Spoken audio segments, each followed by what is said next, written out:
훌륭한 또 분에 대해서 얘기를 할 수 있게 돼서 또 감사하네요. 어제 3.1절 100주년 기념 일환으로 천안에 있는 유관순 생가 그리고 아우네장터를 다녀왔습니다. 어제 CTS에서 저보고 유족제를 돌아본 소감이 어떠냐고 인터뷰를 요청해서 한 두 마디 했습니다. 하나님께서 대한민국을 얼마나 사랑하시는지 또한 대한민국을 얼마나 크게 사용하실 계획이 있으신지를 제가 보았습니다. 이렇게 인터뷰를 간단한 그 인터뷰의 내용이 유관순 기념관에 와서 유관순에 대한 얘기를 하지 않고 왜 하나님에 대한 얘기를 하고 하나님께서 대한민국을 얼마나 사랑하시고 하나님께서 대한민국을 얼마나 크게 쓰실지에 대한 얘기를 하는 게 마땅치 않다고 생각하는 사람들이 많습니다. 그런데 저는 유관순 그 생가 그리고 거기 매금교회를 한 두서너 번 다녀왔는데 그때마다 제가 감동이 되는 것은 유관순 그 어린 처녀를 하나님께서 죽이셨어요. 그 내용을 하나님께서 죽이셨다. 하나님께서 자기가 가장 사랑하는 아들, 유일한 아들 예수 그리스도를 죽이셨다는 것과 저는 같이 얘기를 하면서 그게 어쩌면 역사에 그렇게 말하는 사람을 굉장히 우리 역사 기록하는 사람들은 상당히 두려워하죠. 왜냐하면 이상한 얘기를 하는 것이 아니고 우리의 역사 속에서 하나님을 얘기하는 건 두려운 일이에요. 그런데 우리 3.1 만세 사건을 하나님께서 대한민국을 하나님의 나라로 그러니까 한국 시민의 나라가 아니고 일제 그러한 일본의 그 황제를 섬기는 그러한 신민의 나라가 아니라 하나님의 나라로 바꾸어준 사건이다. 저는 그렇게 얘기할 때마다 물론 우리 현대사를 연구하는 그 서울대 변교수라고 하시는 분도 그런 얘기를 하신 일이 있어요. 그러나 주제는 전 감동이 되는 게 뭐냐면 유관순 그 열사, 유관순 요즘엔 뭐 할머니라고도 하는데 할머니라고 하면 아이들은 우리의 그 청년들은 유관순 열사를 조금 비하하는 그런 호칭인 것 같아서 제가 좀 나무라기도 합니다만 무덤이 없다는 거예요. 유관순 열사의 무덤은 나중에 일제가 그 무덤이 있는 것조차도 파헤쳤어요. 파헤쳐서 유관순 무덤에 어떤 기념 행사를 하면서 일제는 굉장히 그 위안부 사건처럼 자기들이 어떤 위화감 그리고 잘못했다는 그 어린 처녀를 그렇게 혹독하게 고문하고 며칠 후에 유관순 또 영화가 개봉되는 것으로 알고 있습니다. 그 영화에서는 어떻게 표현했는지 모르겠지만 각가지의 표현 방법이 있어요. 그런데 어떻든 상당히 혹독한 고문으로 더더군다나 그의 입에서는 이렇게 주장했습니다.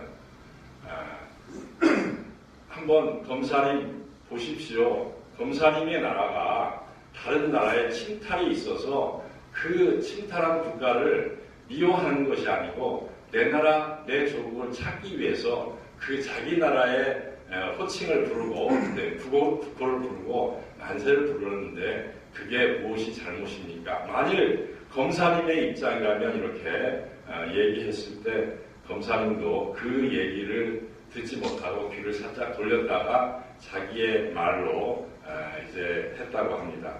대한민국이 조선이 나라를 다스릴 만한 그러한 힘이 없고 능력이 없고 지혜가 없으니 우리의 시민이 되면 일본에 속하면 국위영화를 이 한국에도 충분히 들릴 수 있을 것으로 생각이 듭니다 하는 변호인의 그러한 검사님의 말씀에 그 어린 처녀가 자기가 앉았던 몸이 묶였었다 그래요. 자기가 앉았던 의자를 검사한테 던졌다고 합니다.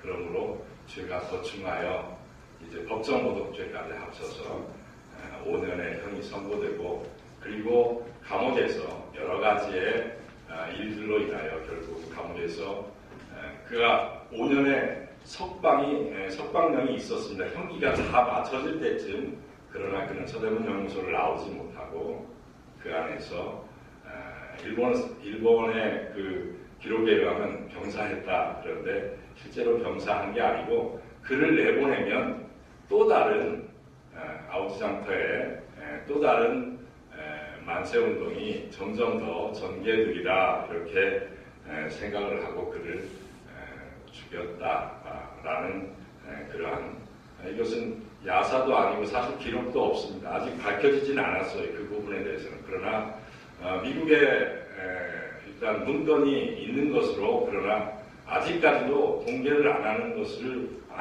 것으로 그렇게 얘기를 들었습니다.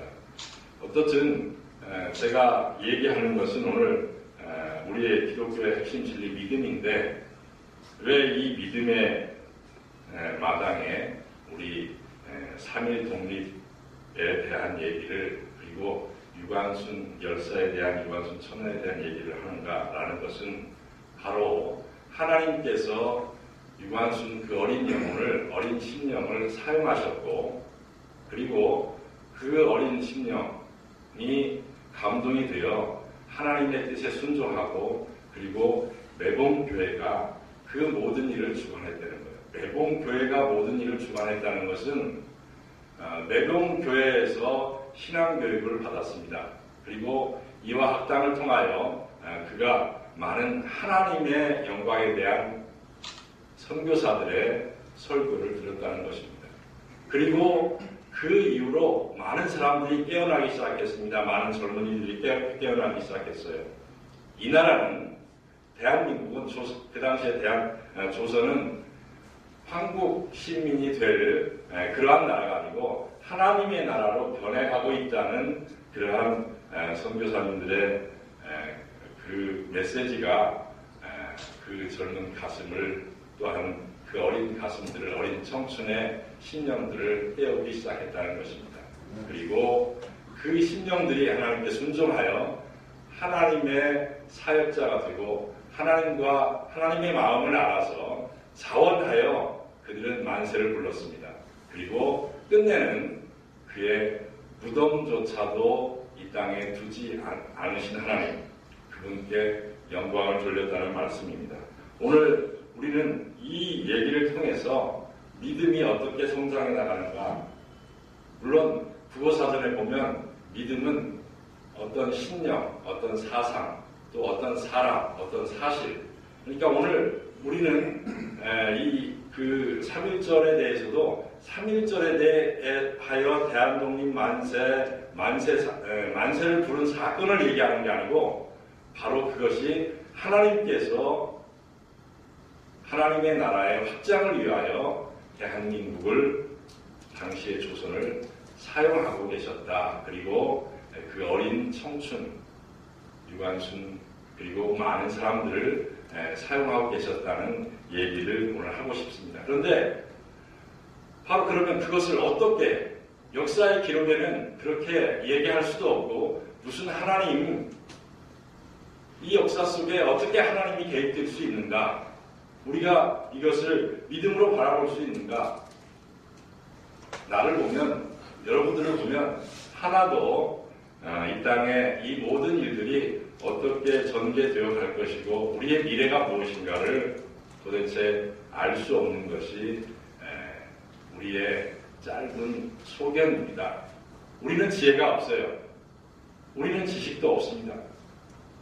그래서 그 3.1 독립만세 사건도 다니엘서를 우리가 보면 하나님께서는 분명히 다니엘 왕, 다니엘 왕이라고 하는 어쨌든 한 나라의 그 당시에 어떤 황제로 칭하는 그러한 다리오 왕의 나라가 아니다. 모든 나라들이 어떤 황제의 나라가 아니다는 것을 분명히 해주는 당시의 사건으로 우리는 알 수 있습니다. 오늘 그러면 저와 여러분들이 오늘 다루고자 하는 주제는 믿음입니다. 제가 가장 궁금한 것이 어떻게 의인이 되는가. 왜냐하면 하나님을 얘기하면 의인이라는 것이 꼭 필요하기 때문입니다. 하나님은 의인들과 서로 관계를 맺습니다. 그러면 어떻게 우리가 의인들과 관계를 맺으니까 어떻게 의인이 되는가. 로마서 3장에 단 두 마디로 이렇게 정의가 되어 있습니다. 하나는 속량입니다. 하나님께서 우리의 죄값을 예수 그리스도의 십자가에서의 죽으심으로 그 대가를 치르시고 우리를 의롭다 하셨다는 말씀입니다. 두 번째는 화목제물입니다. 하나님은 죄인을 향한 진노를 풀어내시기 위해서 예수 그리스도를 제물로 드리심으로 하나님과 우리 사이가 화목하게 되었다. 이렇게 성경은 말하고 있습니다. 그런데 이 사실이 우리에게 의로움이 되기 위해서, 그러니까 우리가 그렇게 의인이 되는 건데 그 의로움이 믿어지기, 그 사건이 우리에게, 그러니까 십자가의 사건이 또한 예수 그리스도께서 십자가에서 죽으셨다, 우리를 위하여 죽으시고 우리의 죄를 사하셨다라는 것이 믿어져야 되는데 그 의로움이 우리의 것이 되기 위해서 우리가 믿음으로 그 사건을, 십자가의 사건을 받아들여야 한다는 것입니다. 그래서 로마서 3장 28절에는 그러므로 사람이 의롭다 하심을 얻는 것은 율법의 행위에 있지 아니하고, 그러니까 우리가 지금 모든 행하고 있는 것, 그리고 이 땅에서 일어나고 있는 보이는 것이나 보이지 않는 것을 통해서 일어나고 있는 모든 역사는 하나님께서 주관하고 계시다는 것입니다. 오늘 이것이 우리의 믿음입니다.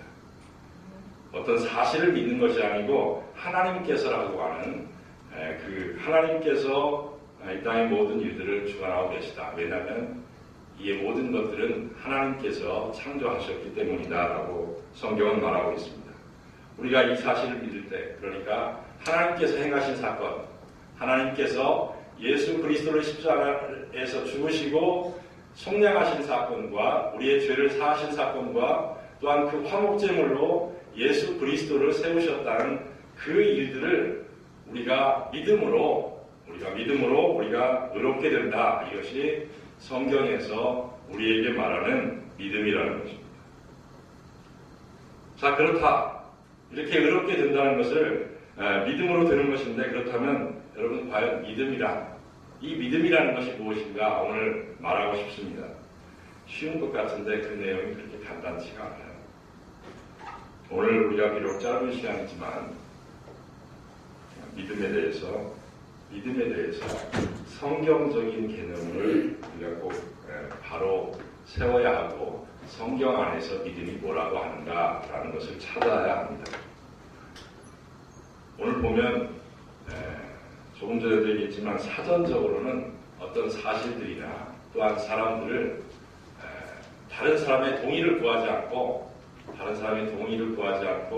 그대로 확신을 가지는 것, 그것을 믿음이라고 해서 철학이나 사회나 정치나 여러 분야에서 일반적인 신념, 그것을 믿음이라고 하고, 종교에서는 신앙, 또한 신심, 신앙심 이렇게 불리면서 신과 신이 주신 말을 믿는 것이다. 이렇게 일반 교사들에는 기록하고 있습니다.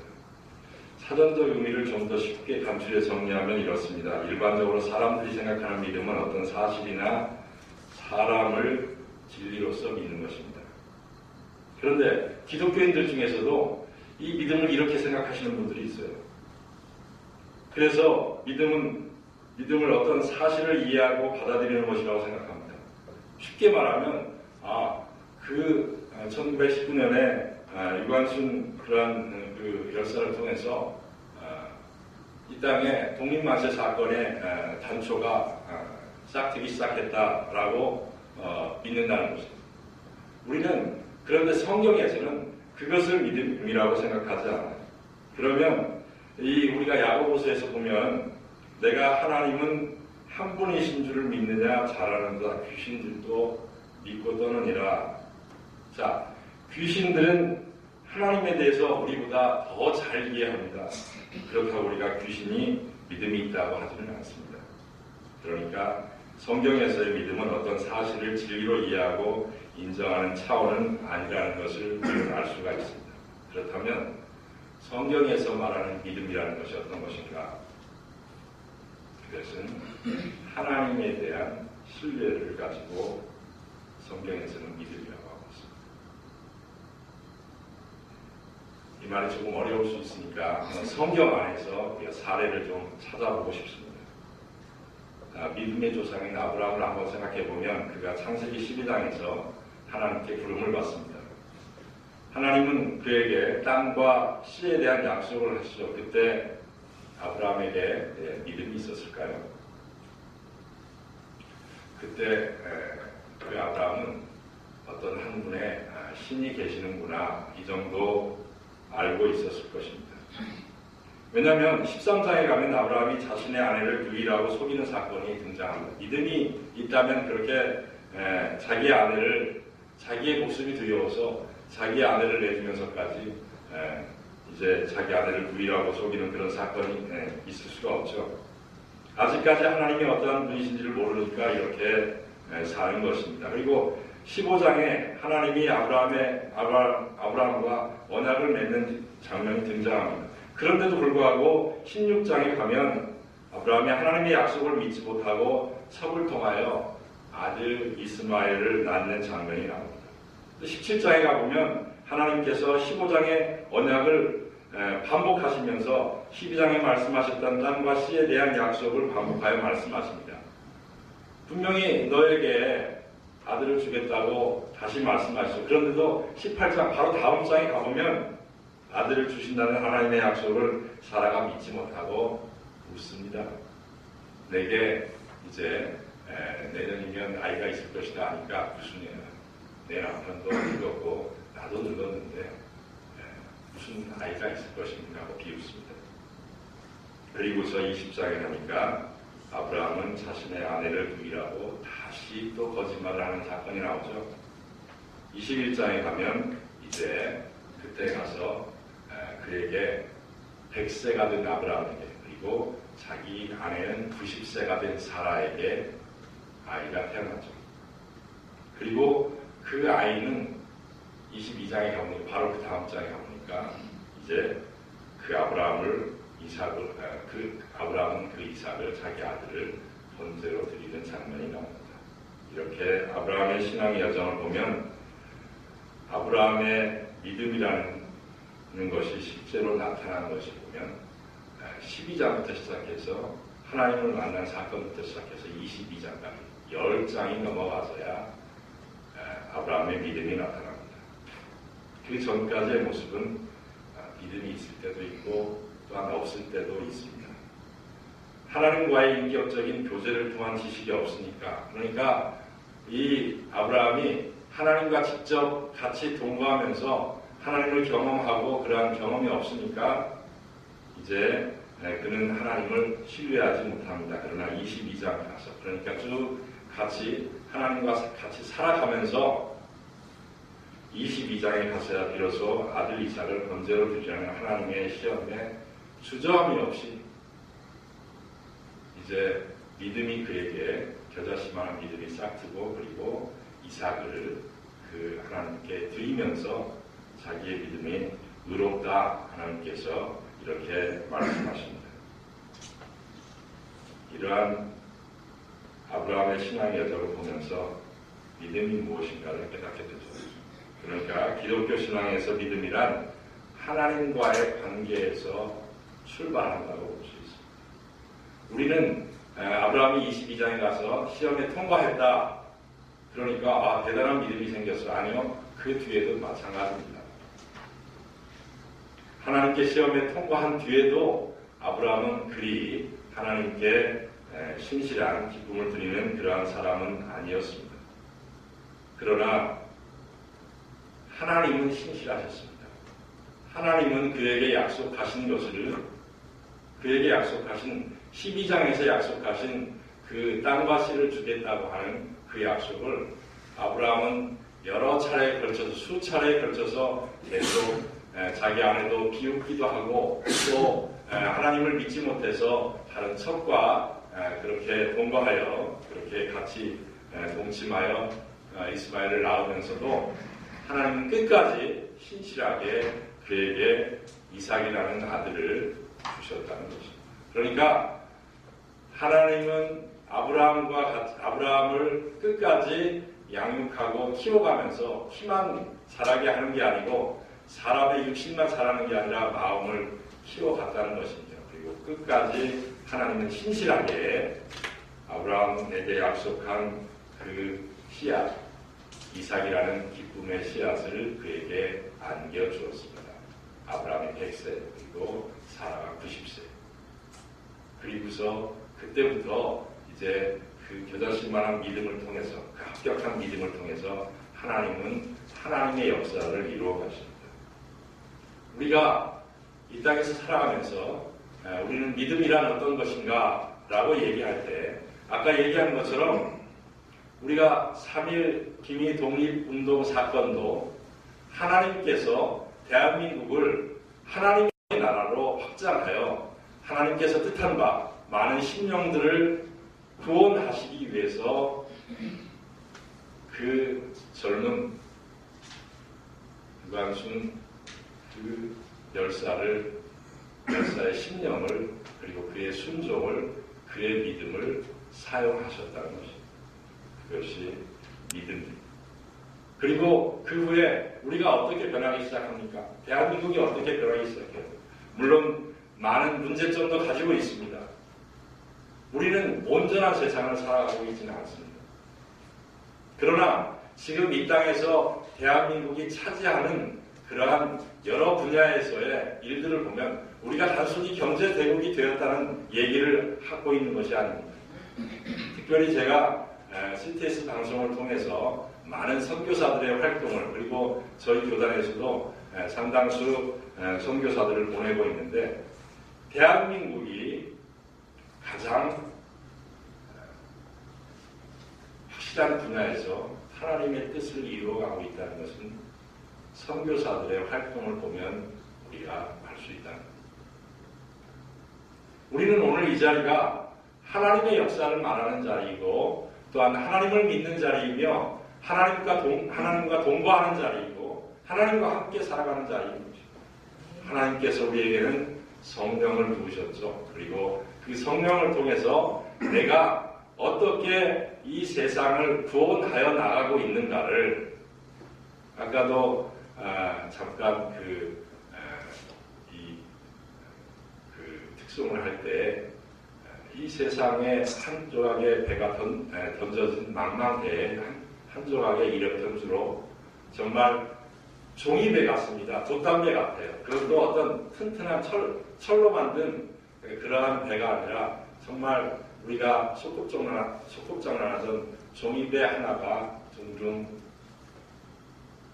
그 망망대에 떠있는 그러한 우리의 삶을 얘기하는 것 같은데, 그 속에, 그 작은 종이배 속에, 우리 같은 연약한 질그릇에 하나님의 성령이, 하나님이 담겨져 있다는 것입니다. 그리고 우리를 통해서 아까도 말씀드렸듯이 그 유관순의 무덤이 없다, 모세의 무덤이 없다, 우리의 이름이 없다라는 것은 우리를 비하하기 위해서가 아니고, 모세가 무슨 뭐를 잘못해서 그 당시에 자기 무덤마저도 없다는 게 아니라, 그 유관순 열사가 그 무덤, 조그마한 무덤을 만들었는데 그 무덤마저도 일본의 순사들이 그렇게 표현하면 좋겠습니다. 누가 그 무덤을 파헤쳤는지는 알 수 없지만 아무튼 무덤을 파헤쳐서 산산조각으로 다 뿌려버리고 그 평지로 만들고 그곳에 그런데 그의 오빠와 그의 동생 그리고 그의 작은아버지 그의 가족들도 그 무덤을 그 뒤에는 별로 찾지 않는다. 하나님은 그렇게 하셨다는 것입니다. 유관순 열사의 이름을 하나님은 존귀하게 사용하셨지만 그 이름이 이 땅에 이렇게 제가 경천을 가보니까요. 경천은 유관순 그 열사의 영향력으로 지금도 먹고 사는 관광지가 되고 거기 가면 감옥 체험도 할 수 있고 아웃장터가 그 장터가 사실은 늘 3월달이면 많이 붐빈다 그래요. 그런데 그런 영향들이 그런데 그 모든 것들은 하나님과 그 유관순 열사가 같이 동거했다는 거죠. 그것이 그 산 현장의 매봉교회예요. 그래서 매봉교회도 불탔다가 왜? 일본 사람들은 그걸 제일 싫어했어요. 대한민국이 독립의 외침 그 소리를 매봉교회를 통해서 그들은 듣기를 원하지 않았죠. 그러나 매봉교회는 또다시 세워지고 그리고 감리교회에서 지금 잘 관리하면서 그 당시의 사건을 지금도 계속 전해 내려가고 있습니다. 우리는 그것을 하나님과 또한 그 하나님의 역사 속에서 우리의 모든 것들이 다 이루어져 가고 있다라는 것이 믿음입니다. 저는 이렇게 생각합니다. 지금도 지구의 곳곳에서 여러 기후의 영향으로 어느 곳은 아주 더운 곳이 있는가 하면 어느 곳은 추워서 그리고 어느 곳에는 회오리 토네이도가 있는가 하면 어느 곳에는 아주 따뜻한 그러한 기후로 그렇게 여러 기후들이 나타납니다. 그럴 때마다 한쪽에서는 더워서 죽고 한쪽에서는 추워서 죽고 한쪽에서는 토네이도로 인해서 기차 같은 그런 골리아차가 거기는 한 2대 정도 이렇게 연결한 트럭이 있는데 그 트럭이 토네이도가 보니까 공중으로 휘 어떤 조그만한 낙엽처럼 이렇게 돌아서 땅 위로 뚝 떨어지는 것을 보고 도대체 이 지구가 언제 망할까 그런 걱정을 하는 사람도 있습니다. 그러나 걱정하지 않을 것은 하나님이 계신다는 거죠. 하나님이 망하게 하지 않으시면 하나님이 산산조각을 내지 않으시면 이 지구는 깨어지지 않을 것을 저는 믿습니다. 그러니까 우리가 이 지구가 깨어질 것을 이 지구가 환경 변화 때문에 우리의 사람들이 살지 못할 것을 염려해서 화성으로 그리고 더 혹시 어떤 다른 별이 다른 곳이 사람이 마땅하게 살만한 그런 환경이 있는 곳인가 찾을 필요가 없다는 것입니다. 우리의 과학은 엉뚱한 데로 가고 있어요. 자꾸 인본주의 사람이 생각하는 것이 맞다고 해서 마땅히 진리라고 해서 오늘 얘기하는 핵심이 이것입니다. 우리가 과학자들, 의학자들, 하여튼 전문가들의 얘기는 그들의 나름대로의 분야가 있습니다. 그런데 그 분야는 하나님께서 허락한 우리가 계시문학은 이런 것입니다. 하나님께서 허락한 하나님이 보여주신 것을 하나님의 그 역사로 알고 우리가 믿는 것입니다. 그게 계시문학이에요. 그러니까 하나님이 보여주신 그것을 우리가 진리로 믿는 것입니다. 그런데 이 세상은 여러 전문 분야의 과학자들이 또한 의학자들이 전문가들이 모여서 생각해낸 것을 자꾸 우리 현실로 그렇게 받아들이려고 하는 우매한 것이 있습니다. 오늘 여기서 인천타임즈가 하나님 앞에 하나님과 동거하는 하나님을 나타내는 그러한 언론이 되어야 한다는 말을 오늘 저는 하고 있습니다. 오늘 그것이 에베소서 2장 8, 9절의 말씀처럼 그러면 이 믿음은 어떻게 생기느냐? 8장에 이 믿음은 선물로 하나님께서 주신다 이렇게 말씀하고 있습니다.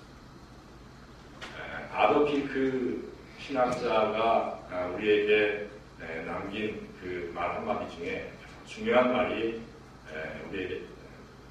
우리가 꼭 들어야 할 말이 하나 있습니다. 믿음은 하나님께서 선물로 주시는 것입니다.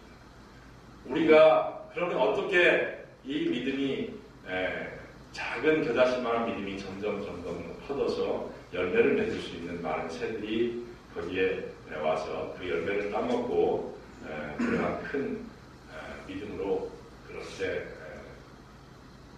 만들어서 갈 수 있는가 하는 것은 하나님과 동거하는 가운데, 그러니까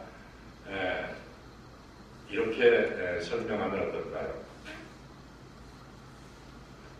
이것은 저의 얘기로 듣지 마시고 성경에 나오는 얘기로 요셉의 얘기를 드렸으면 좋겠습니다. 우리가 요셉을 보면 그가 구덩이에 던져지고 그러니까 죽음에 던져졌다는 얘기죠. 그리고 그가 노예로 팔려가는 사건도 있습니다.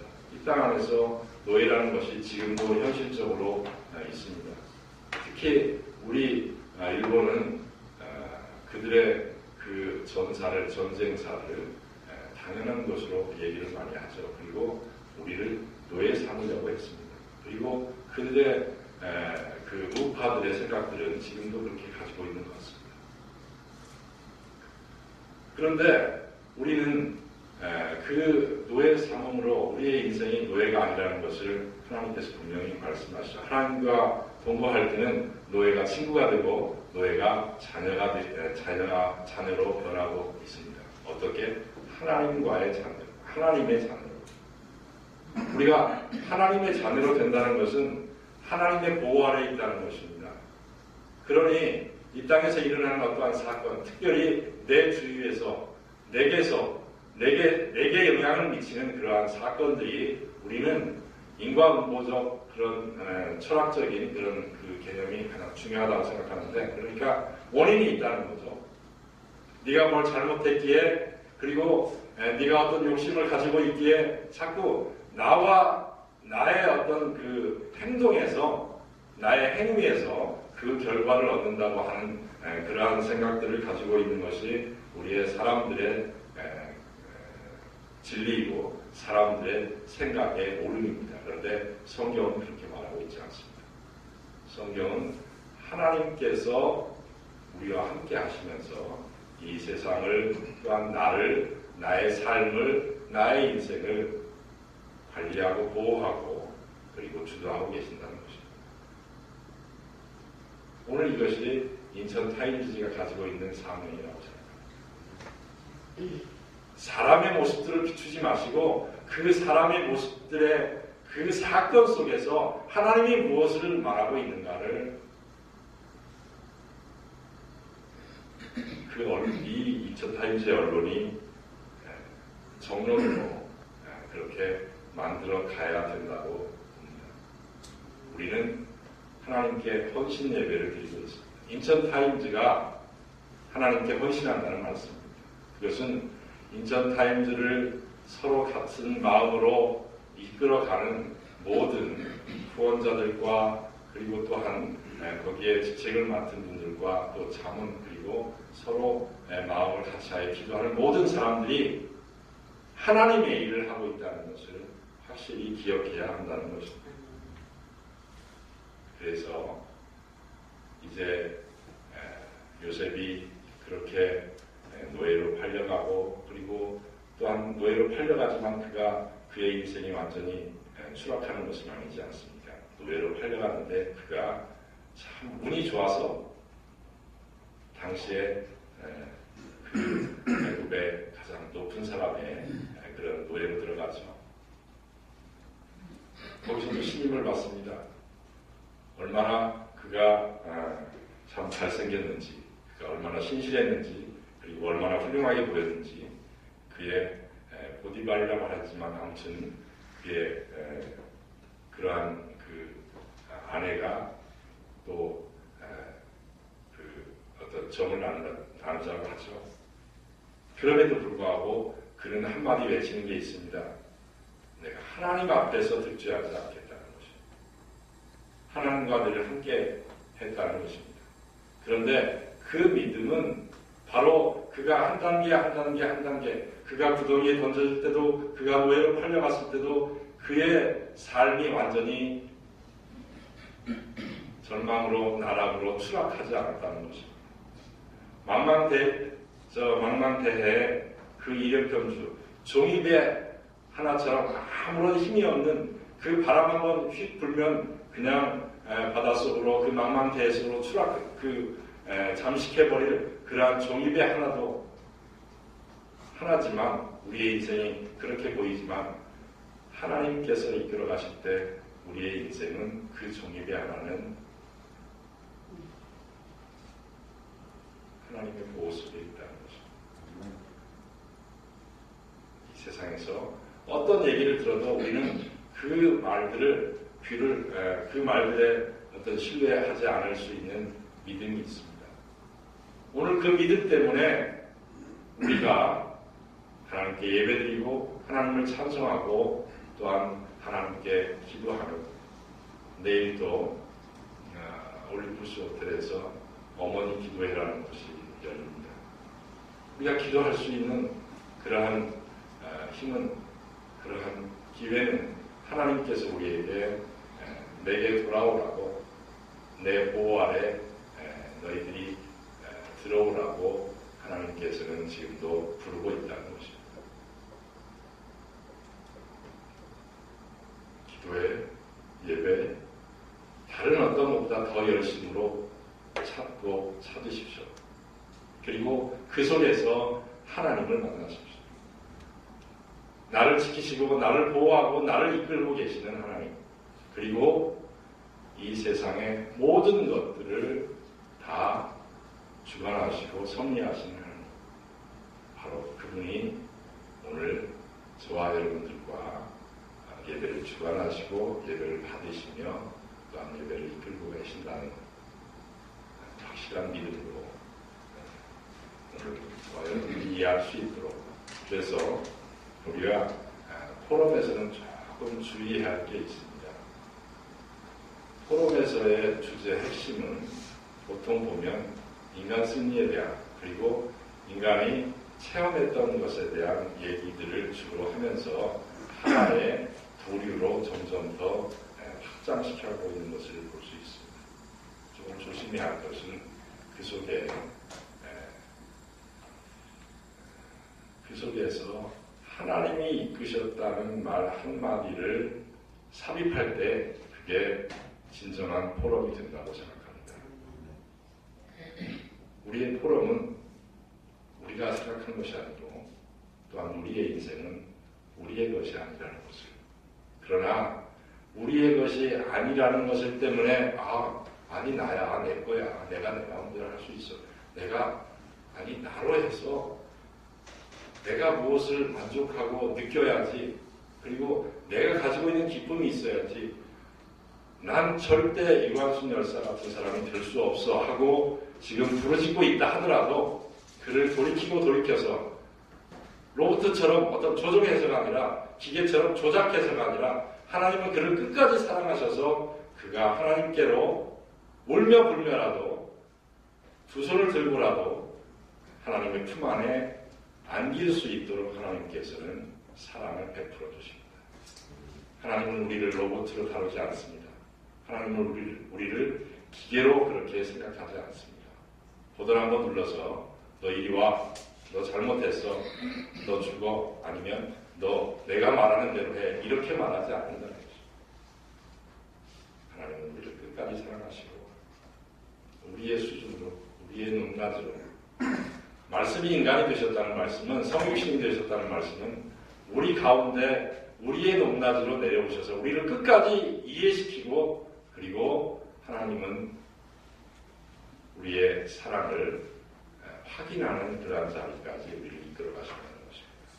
오늘 저와 여러분들 앞에 에베소서 2장 8, 9절의 말씀은 우리에게 성경의 핵심이고 귀중한 말씀입니다.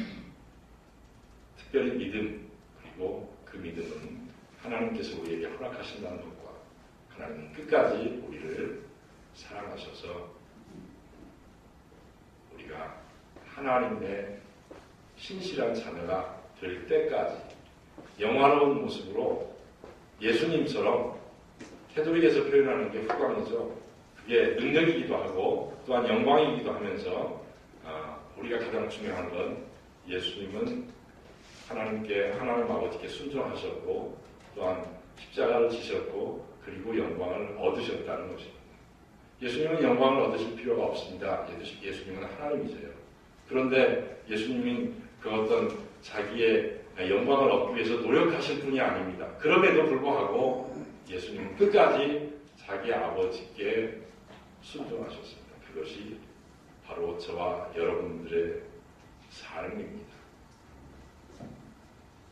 유관순 열사의 삶처럼 우리의 삶은 하나님이 사용하신다는 것을 기쁘게 받아들일 수 있는 믿음을 가질 수 있는 신앙이 되시길 주님의 이름으로 축원합니다. 기도합니다.